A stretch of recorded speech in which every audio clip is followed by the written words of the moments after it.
Hello दोस्तों, आप सभी का मेरे यूट्यूब चैनल एजुकेशन जितेंद्र में स्वागत है। दोस्तों, हर दिन की तरह हम आज भी एक मॉडल पेपर हल करेंगे दोस्तों। तो इसमें काफ़ी अच्छे और सिलेक्टेड प्रश्न हैं दोस्तों। तो वीडियो को पूरा देखिए, सारे प्रश्नों को ज़रूर देखिए दोस्तों।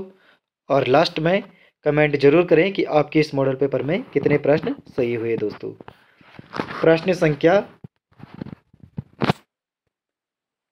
1, भारत में न्यूनतम मजदूरी अधिनियम पारित हुआ।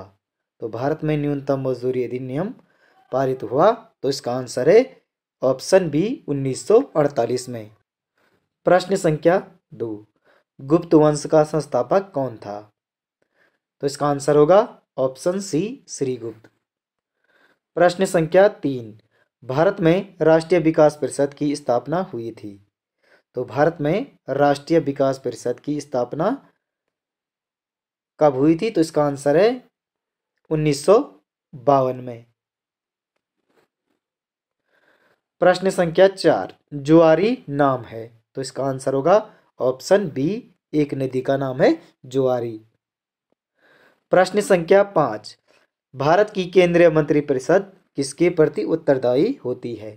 तो इसका आंसर है ऑप्शन डी, लोकसभा के प्रति उत्तरदायी होती है केंद्रीय मंत्रिपरिषद। प्रश्न संख्या 6, धुआंधार जलप्रपात स्थित है। तो इसका आंसर है ऑप्शन डी, नर्मदा नदी में। प्रश्न संख्या 7, अश्व अक्षांश कहते हैं। तो उपोष्ण उच्च दाब पेटी को अश्व अक्षांश कहते हैं। प्रश्न संख्या 8, ग्राम पंचायत सदस्यों की योग्यता भारतीय संविधान के किस अनुच्छेद में वर्णित है। तो अनुच्छेद 243F में वर्णित है। प्रश्न संख्या 9, जब फाइल को डिलीट किया जाता है तो वह स्टोर होती है। तो इसका आंसर है ऑप्शन बी, रिसाइकिल बिन में। प्रश्न संख्या 10, राष्ट्रीय ग्रामीण स्वास्थ्य मिशन NRHM कार्यक्रम का शुभारंभ किया गया। तो इसका आंसर है ऑप्शन डी, 2005 में किया गया था राष्ट्रीय ग्रामीण स्वास्थ्य मिशन का शुभारंभ। प्रश्न संख्या 11, धान के खेतों में मिट्टी की उर्वरता में सुधार किया जा सकता है। तो इसका आंसर है नील हरित शैवाल से। प्रश्न संख्या 12, कपास का तंतु बनते हैं। तो कपास के तंतु बनते हैं सेलुलोज से। प्रश्न संख्या 13, सफेद सोना कहलाता है तो कपास। प्रश्न संख्या 14, भारतीय प्रतिभूति एवं विनिमय बोर्ड की स्थापना की गई। तो इसका आंसर है 1988 को भारतीय प्रतिभूति एवं विनिमय बोर्ड की स्थापना की गई। प्रश्न संख्या 15, 1815 में भारत का पहला सर्वेयर जनरल किसे नियुक्त किया गया था। तो इसका आंसर है कोलिंग मैकेजी को। प्रश्न संख्या 16, ओलंपिक रजत पदक जीतने वाली भारत की पहली महिला कौन है। तो इसका आंसर है ऑप्शन बी, PV सिंधु। प्रश्न संख्या 17, एशियाई खेलों का आयोजन सामान्यतः कितने वर्षों के में किया जाता है। तो 4 वर्षों में किया जाता है एशियाई खेलों का आयोजन। प्रश्न संख्या 18, निम्नलिखित में से किस पर्वत को सेवेज माउंट के नाम से भी जाना जाता है। सेवेज माउंटेन के नाम से जाना जाता है K2 को। दोस्तों, वीडियो को लाइक और चैनल को सब्सक्राइब और वीडियो को शेयर भी करते जाइए। साथ में प्रश्न संख्या 19, घुमुरा एक प्राचीन लोक नृत्य है जिसकी उत्पत्ति निम्नलिखित में से किस राज्य में हुई है। तो इसका आंसर होगा ऑप्शन ए, ओडिशा में। प्रश्न संख्या 20, भारत सरकार द्वारा राष्ट्रीय कैलेंडर को किस तिथि को अपनाया जाता है। तो इसका आंसर है 22 मार्च 1957 को अपनाया गया था राष्ट्रीय कैलेंडर। प्रश्न संख्या 21, संविधान का कौन सा संशोधन भाषाई आधार पर राज्यों के पुनर्गठन से संबंधित है। तो 7वां संशोधन है। प्रश्न संख्या 22, निम्नलिखित में से किस अनुच्छेद के तहत राष्ट्रपति के पास क्षमादान शक्ति है। तो इसका आंसर है ऑप्शन बी, अनुच्छेद 72 के तहत। प्रश्न संख्या 23, 2022 में भारत में थाई ट्रेड एक्सपो कहाँ आयोजित किया गया था। तो इसका आंसर है ऑप्शन बी, हैदराबाद में।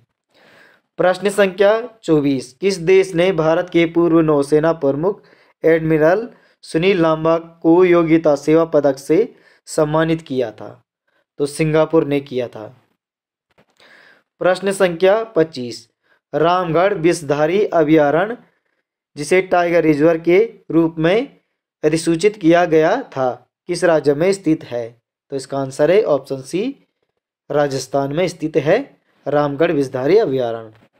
प्रश्न संख्या 26, कौन सा देश 2022 फीफा अंडर 17 महिला विश्व कप का विजेता है? तो इसका आंसर है ऑप्शन बी, स्पेन। प्रश्न संख्या 27, टिहरी में डोला पालकी आंदोलन किससे संबंधित है? तो इसका आंसर है ऑप्शन बी, शिल्पकारों से। प्रश्न संख्या 28, महात्मा गांधी ने अनासक्ति योग टीका नामक पुस्तक उत्तराखंड की किस स्थान पर लिखी थी? तो इसका आंसर है ऑप्शन ए, कौसानी में लिखी थी। प्रश्न संख्या 29, गोरखाओं ने गढ़वाल पर पूर्ण अधिकार कब किया था? तो इसका आंसर है ऑप्शन बी, 1804 में। प्रश्न संख्या 30, प्रजामंडल की मांग को लेकर जन आंदोलन किस शासक के शासनकाल में हुआ था? तो इसका आंसर है ऑप्शन सी, नरेंद्र शाह के। प्रश्न संख्या 31, पंचेश्वर बांध किस नदी के ऊपर प्रस्तावित है? तो इसका आंसर है काली नदी। प्रश्न संख्या 32, अस्कोट वन्यजीव विहार उत्तराखंड के किस शहर में स्थित है? तो अस्कोट वन्यजीव विहार पिथौरागढ़ में स्थित है। प्रश्न संख्या 33, निम्नलिखित में से ऊपरी गंगा नहर का उद्भव स्थान कौन सा है? तो इसका आंसर होगा ऑप्शन ए, हरिद्वार। प्रश्न संख्या 34, उत्तराखंड में निम्न में से कौन सा मंदिर सर्वाधिक ऊंचाई पर स्थित है? तो इसका आंसर होगा ऑप्शन सी, तुंगनाथ। प्रश्न संख्या 35, वर्ष 2011 के अनुसार उत्तराखंड का कौन सा जिला सबसे कम लिंगानुपात वाला है? तो इसका आंसर क्या होगा? तो इसका आंसर होगा दोस्तों ऑप्शन बी, हरिद्वार। प्रश्न संख्या 36, रक्षा कृषि शोध संस्थान उत्तराखंड के किस शहर में स्थित है? तो इसका आंसर होगा ऑप्शन सी, अल्मोड़ा में। दोस्तों वीडियो को लाइक और चैनल को सब्सक्राइब भी करते जाइए साथ में। प्रश्न संख्या 37, निम्नलिखित में से किस महिला को द्रोणाचार्य पुरस्कार से सम्मानित किया गया है? तो इसका आंसर है हंसा मंडराल को। प्रश्न संख्या 38, निम्नलिखित में से कौन सा कथन सुमेलित नहीं है? तो इसका आंसर है ऑप्शन बी, हिमालय की यात्रा जोध सिंह नेगी। प्रश्न संख्या 39, निम्न में से उत्तराखंड के किस फुटबॉल खिलाड़ी को चाइना वॉल के नाम से जाना जाता है? तो इसका आंसर होगा दोस्तों ऑप्शन ए, राम बहादुर छेत्री को। प्रश्न संख्या 40, दिगंबर में संधि है? तो इसका आंसर होगा दोस्तों ऑप्शन बी, व्यंजन संधि है। प्रश्न संख्या 41, 10 मुख में कौन सा समास है? तो 10 मुख में कौन सा समास है? तो इसका आंसर होगा ऑप्शन ए, बहुब्री समास। प्रश्न संख्या 42, विशेषण और विशेष्य के योग से कौन सा समास बनता है? तो इसका आंसर होगा ऑप्शन बी, कर्मधारय समास। प्रश्न संख्या 43, योग रूढ़ शब्द कौन सा है? तो योग रूढ़ शब्द है लंबोदर। प्रश्न संख्या 44, जिन शब्दों की उत्पत्ति का पता नहीं चलता है उन्हें कहा जाता है? तो उसने कहा जाता है दोस्तों ऑप्शन डी, देशज कहा जाता है। प्रश्न संख्या 45, मैं खाना खा चुका हूँ इस वाक्य में भूतकालिक भेद इंगित कीजिए। तो मैं खाना खा चुका हूँ, तो इसका आंसर होगा दोस्तों पूर्ण भूतकाल। प्रश्न संख्या 46, त्रो वर्ण किसके योग से बनता है? तो त्रो वर्ण बनता है तो धन र धन अ के योग से बनता है। प्रश्न संख्या 47, तितली उपन्यास का लेखक कौन है? तो तितली उपन्यास का लेखक होगा दोस्तों ऑप्शन बी, जयशंकर प्रसाद। प्रश्न संख्या 48, हिंदी किस भाषा परिवार की भाषा है? तो भारोपीय परिवार की भाषा है हिंदी। प्रश्न संख्या 49, जिसकी गर्दन सुंदर हो उसे सुग्रीव कहते हैं दोस्तों। प्रश्न संख्या 50, अक्ल का पुतला का अर्थ है? तो बहुत बुद्धिमान। तो दोस्तों आपको यह मॉडल पेपर कैसा लगा कमेंट में जरूर लिखिए दोस्तों। वीडियो को लाइक करें दोस्तों, चैनल को सब्सक्राइब करें दोस्तों। मिलते हैं अगले मॉडल पेपर में नए प्रश्नों के साथ। धन्यवाद दोस्तों।